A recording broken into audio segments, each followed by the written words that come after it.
Hello, everyone, to all the people who are listening, and welcome the first conversation that I call What Helps in Times of War with people that I love and know that help others.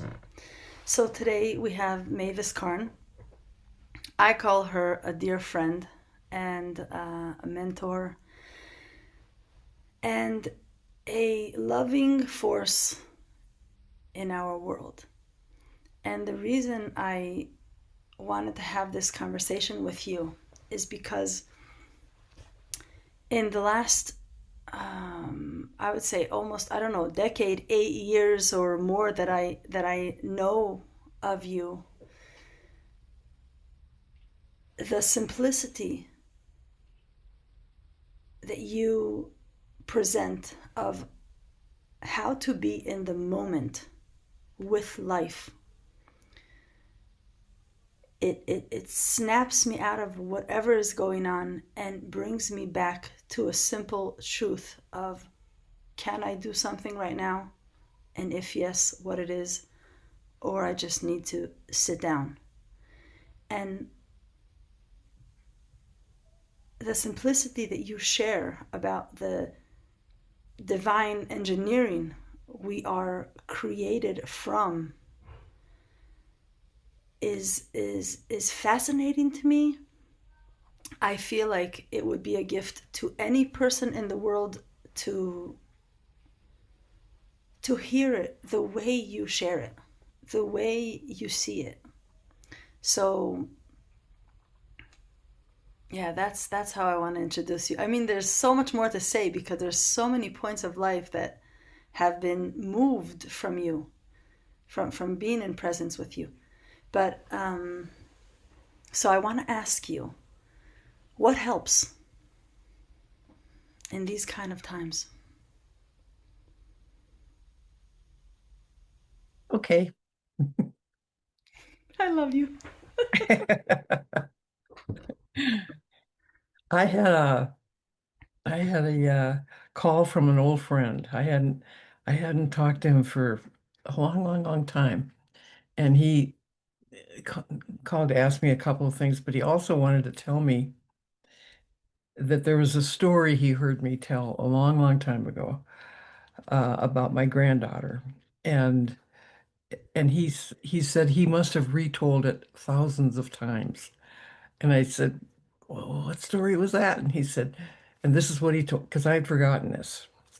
He told me the story of many years ago when my granddaughter was about 4. She and I were in my car one day, and she heard the word war Mm. on the radio, and she wanted to know what war was. So, big question. Little girl, big question. So I said, well, it's when big people get in really bad moods and they start arguing and fighting with each other, and sometimes they get so mad that they hurt each other, and sometimes they get so mad they even kill each other. And I looked at her and her eyes were huge, and she said, why don't they just take a nap?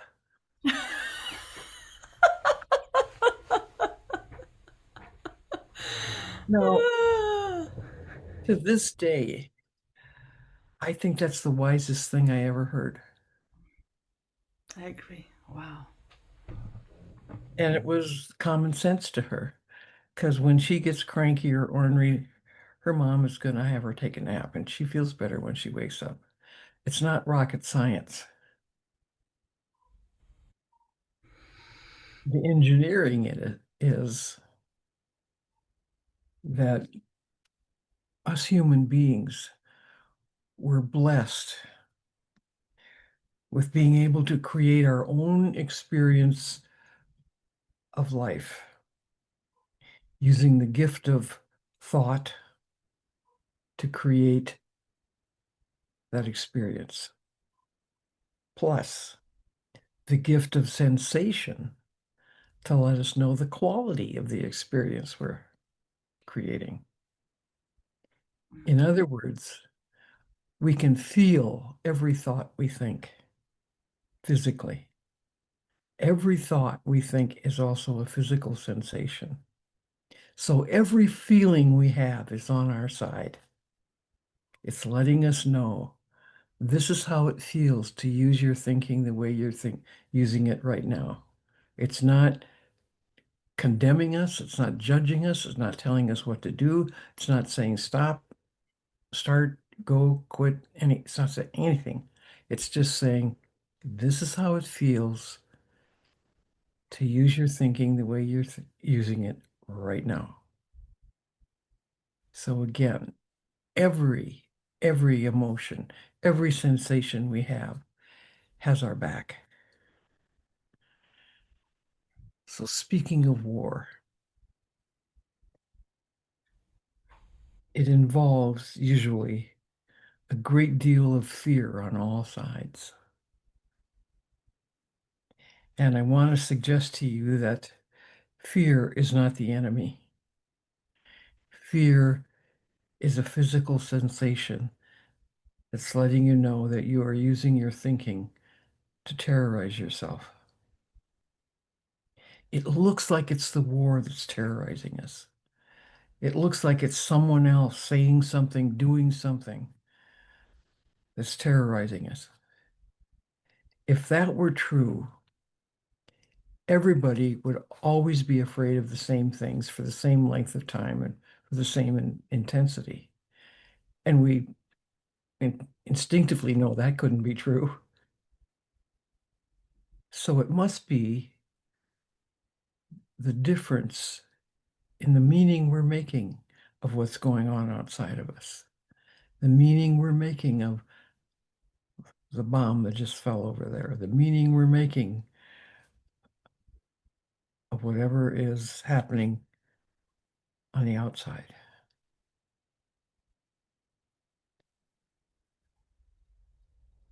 So if we know that,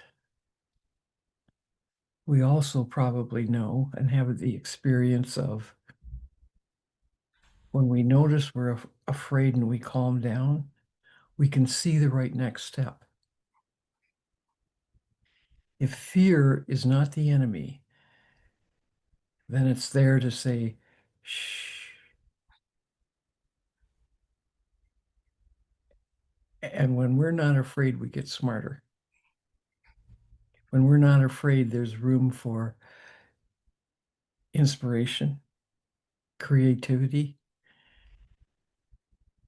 sometimes a thought we've never had before in our life.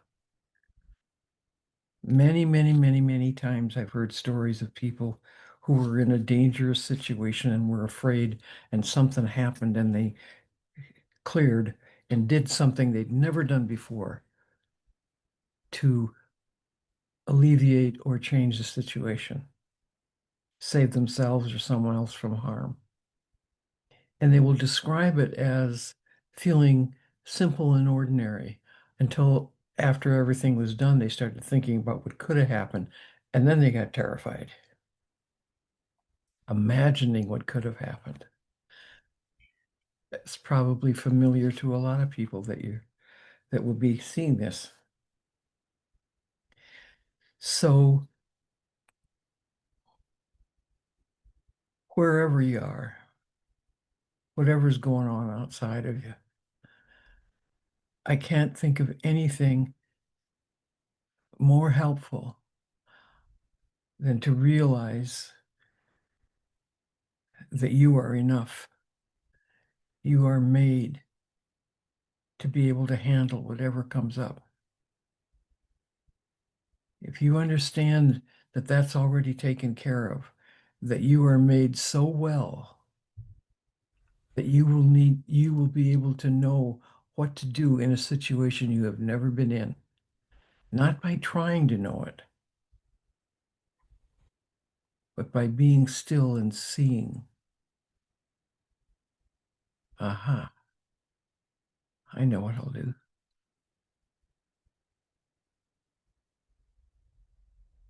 It's my friend Michael Neal says, we are magnificently ordinary. We are magnificently and ordinarily made. with everything we need. I didn't make that up.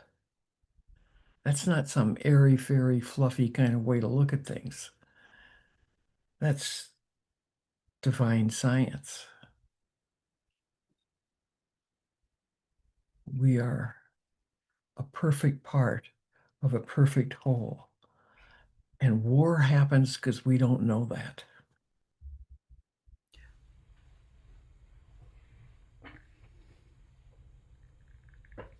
It's as simple as that. War happens because we do not know when to trust our thinking and when not to. War happens when the outside looks like it's in charge of what's going on inside of us. War is a mistake in understanding. Hmm.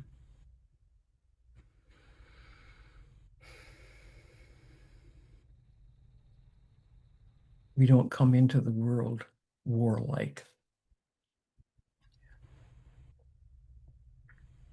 We don't come into the world believing there's something wrong with us or anyone else.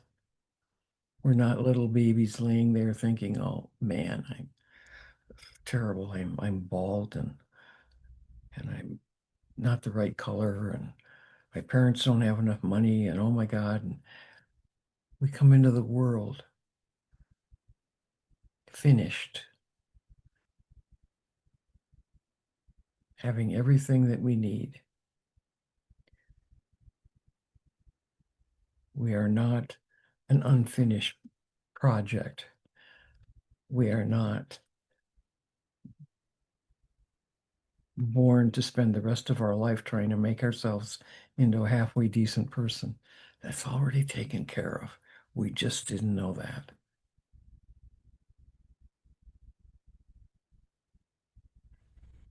The Buddha, well, I think sounds like a good guy, said we are all enlightened.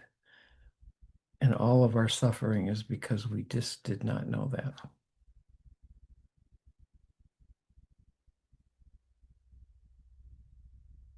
It is so simple, but it's not small. It's not simplistic. It's awesomely, deeply, powerfully, truly simple and true that we are all enough. We don't need to prove that we're better than someone else in order to feel good. We don't have to make somebody else feel bad in order for us to feel good.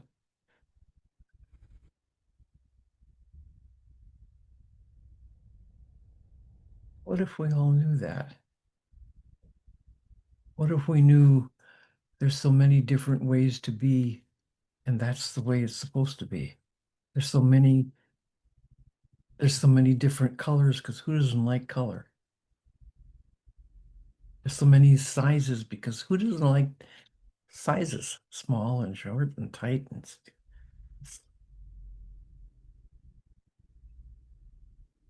the diversity in creativity is there for a reason because it's part of the perfection of creativity. Hmm. It's not rocket science.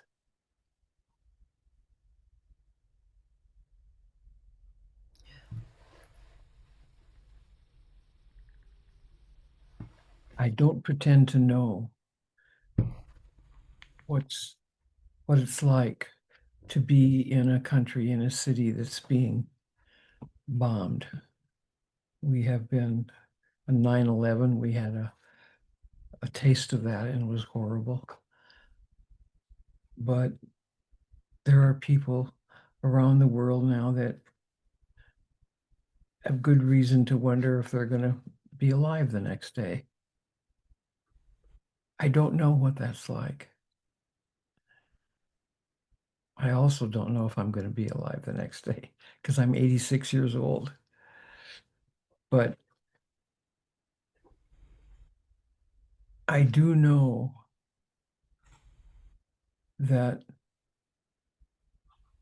no war can take away our innate compassion, our innate kindness, our innate goodwill, our innate wanting to be of use to others. That's our nature. And I'm glad it's our nature. If it isn't our plan to help one another have a good life, then I have no idea what the plan is. Hmm. In Minnesota, which is the state I live in the US, we have recently been invaded by our own government because the people that are running our government right now should not be. And this fake army came in and starting assaulting all immigrants, whether they were here legally or if they paid no attention to that. They dragged them out of cars and homes and schools and beat them and killed two of them and tried to take over the city of Minneapolis and St. Paul, where I live. And their intent was to destroy our state because elect, we didn't vote for the president. And an amazing thing happened. The people in my state kind of rose up and said, no, not here. And tens of thousands of us went out in 21-degree below zero weather and protested. And we had whistles and we blew them every time we saw the army. And I say we, I did, other people were way more involved in this than I was. People bought groceries for people who couldn't leave their homes, took children to school and picked them up because the kids were afraid to go to school because they were being dragged out and sent to detention centers. People paid other people's rent. And it's still going on. It's still going on. There's a 35,000 people signed up to watch out for the intruders. And they had a whole phone system to alert people. And it's still going on. Now, a lot of this is because our state, probably because of our weather, it gets so cold here.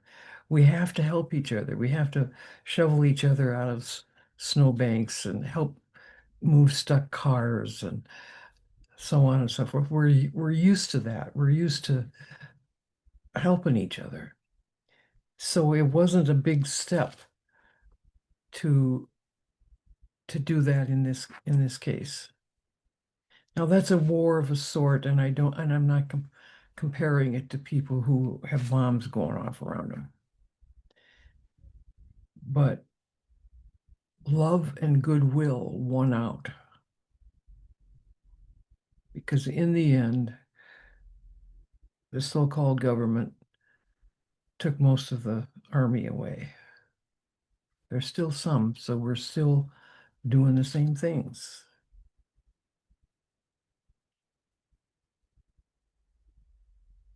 Love is more powerful than anything. Always has been, always will be. And we are made of it. It's not a personal affection thing. It's way bigger than that. It's what we're made of. And you can trust it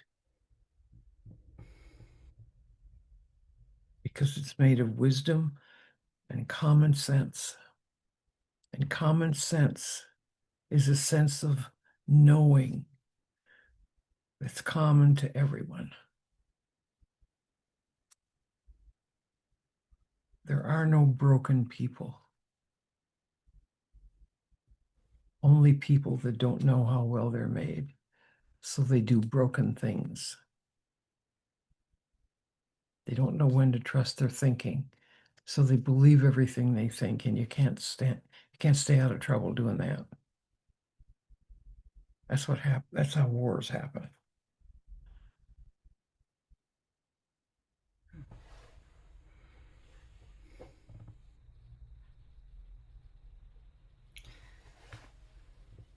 Your daughter sent a picture of you sitting with a sign, and it said, "Kindness works." Yeah. So I want to share with you a little story of the effect it had all the way here in Israel. Really? I saw that sign and I decided that from now on, I'm going to be kinder on the road. Mm. I'm going to act like a Canadian in Israel. And whenever I can drive as fast as I need, I will. But if something slows down, I'm going to move into the lane of the slowing down lane and let whoever needs to drive in. I'm just going to slow down on the road because that's where most of my interactions with people are. Mm.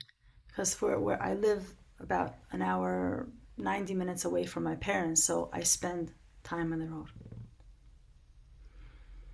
And just a few days after, I was driving up north with my niece.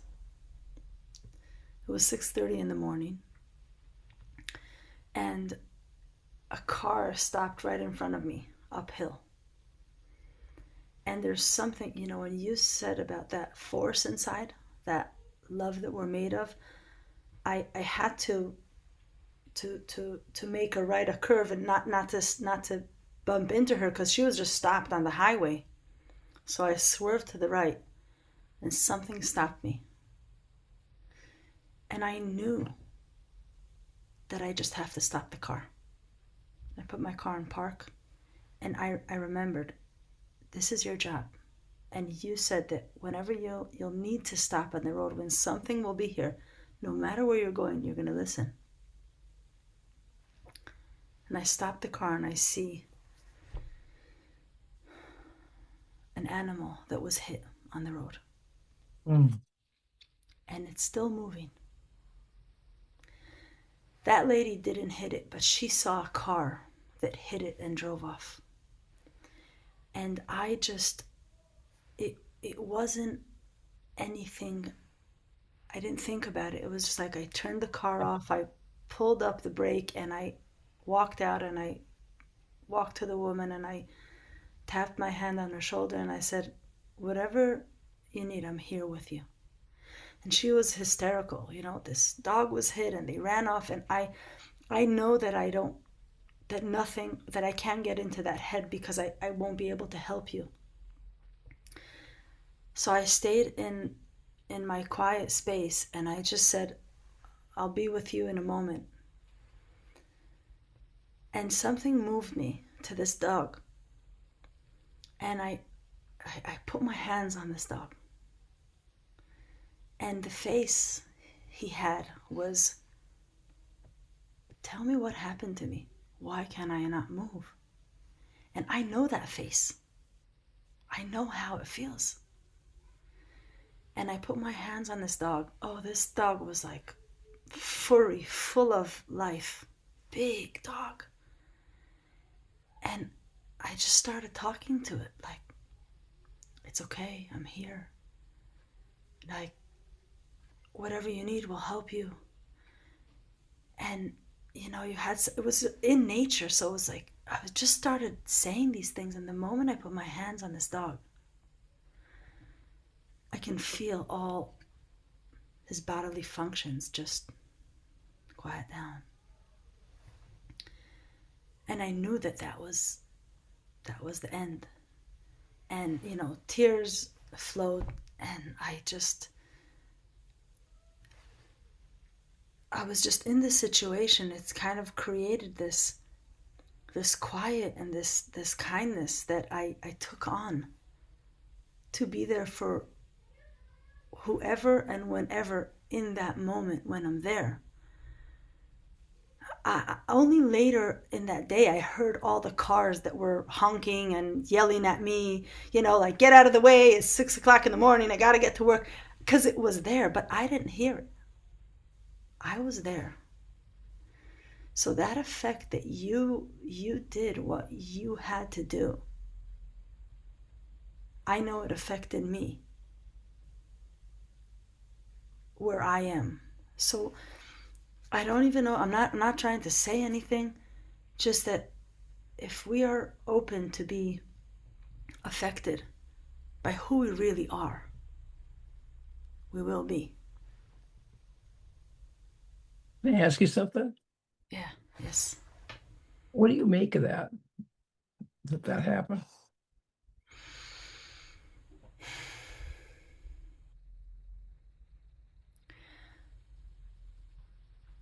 It's not the only time it happened since then. No, I understand that. But what do you make of it?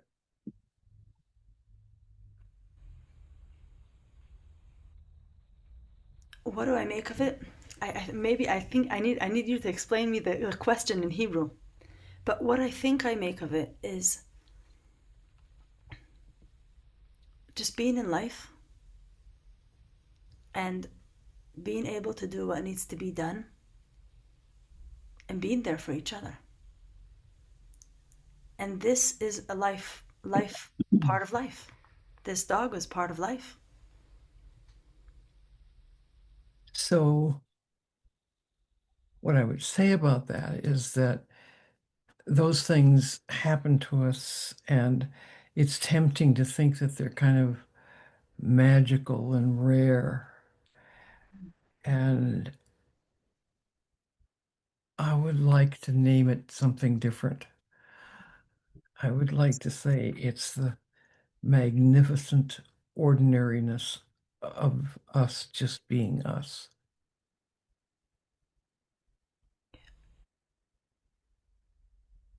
And it happens far, far more than any of us ever imagined. It's happening all the time.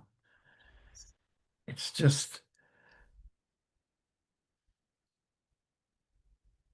we need to know that it happens because of how we're made.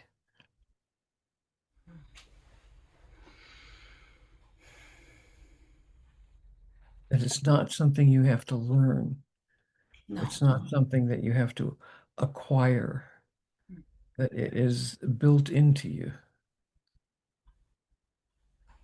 Sometimes we talk ourselves out of it.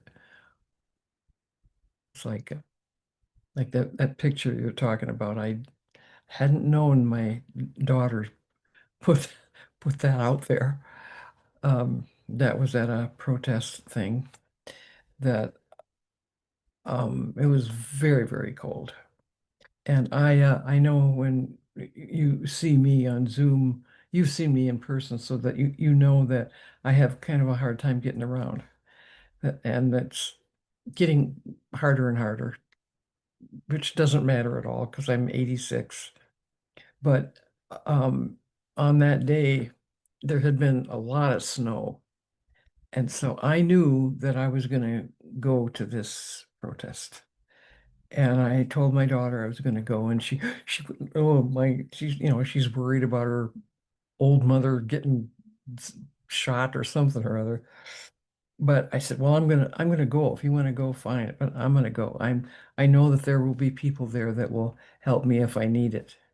Well, she decided to go, and she brought along a folding chair, which I thought was so kind of her, because I do have a hard time standing up for very long.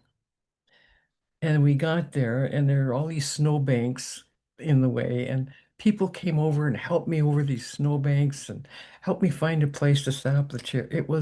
It was nothing but kindness. They were so kind. And I just made my own little sign. I didn't want a sign that said angry things. I just made my own little sign. And then was the benefit of the truth of the sign. And I just want everybody to know they're made to be kind. They're made to be compassionate. They're made to be of service to themselves and to others. We are also made to be kind to ourselves when we forget that. Yes. When we forget and we're mean-spirited or we're judgmental or we're this or that, just catch it and forgive yourself. Because the common habit is to stop and judge ourselves and tell ourselves we just are not good enough because we did this and thought that and so forth. No, no, no, no. Just be compassionate and include yourself in the compassion.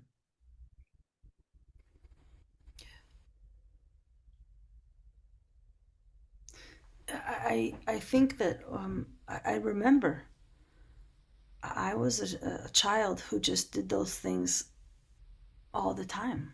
Mhm. I I I was called like like the good deeder of the community, and I didn't know how to sit. I wanted to sit sometimes and read a book, but I didn't know how to do that. But I learned later on in life to judge myself for that. I Yeah, learned that. that's where we get our bad habits. We get taught. Yeah. And then, I learned because people, like you said, have such variety and color and difference, and that's part of our makeup. But I didn't know that, and then what I started doing is when I got out of my little community where I grew up, and oh, you were taught this, I wasn't taught. Why wasn't I taught? And then I learned Mhm. that the way I was raised was wrong, and I wasn't taught enough. And I'm lucky. I'm very, very lucky to know that that's not true and to unlearn all those things, to let them go and to get back to who I am, because I love helping people. Yeah. I'm very good at it. I am amazing at it. And I am so lucky that I have so many talents and good at so many things that I can help with almost anything. So, It's important, I think, for us to remember that all the things that we were taught that um, didn't turn out well and weren't really good things to be taught were taught to us by people that were telling us the best they knew. yes. They couldn't have told us any more because they didn't know anymore. And that's the end of that. There's nothing, we don't have to do anything about that. We don't have to have years of therapy because our parents didn't know something that they should have known, or we think they should have known. I have never been doing anything but the best I knew. And sometimes the best I knew was, I can't believe I thought that was the best I knew, but it was. And the best I know now is simply that, the best I know now. We'll see how the rest of the time goes. But when we learn better, we do better. Yes. And it's important to not to waste any time blaming anybody for anything that went wrong in our life. It's just a waste of time. Yes. Yes. I agree. I agree. Thank you so much for this time. Oh, you're welcome. My This is what we're doing, and we don't know where it's going to go. But whoever listens, they got a gift coming. Don't we all? Yes. Yes. We are all a gift. Yes. Take good care. Thank you so much. You're welcome. Have a beautiful week, Mavis. I think I might. Yeah. Since it's optional, I just might. You Yes. too. Thank you. Bye bye.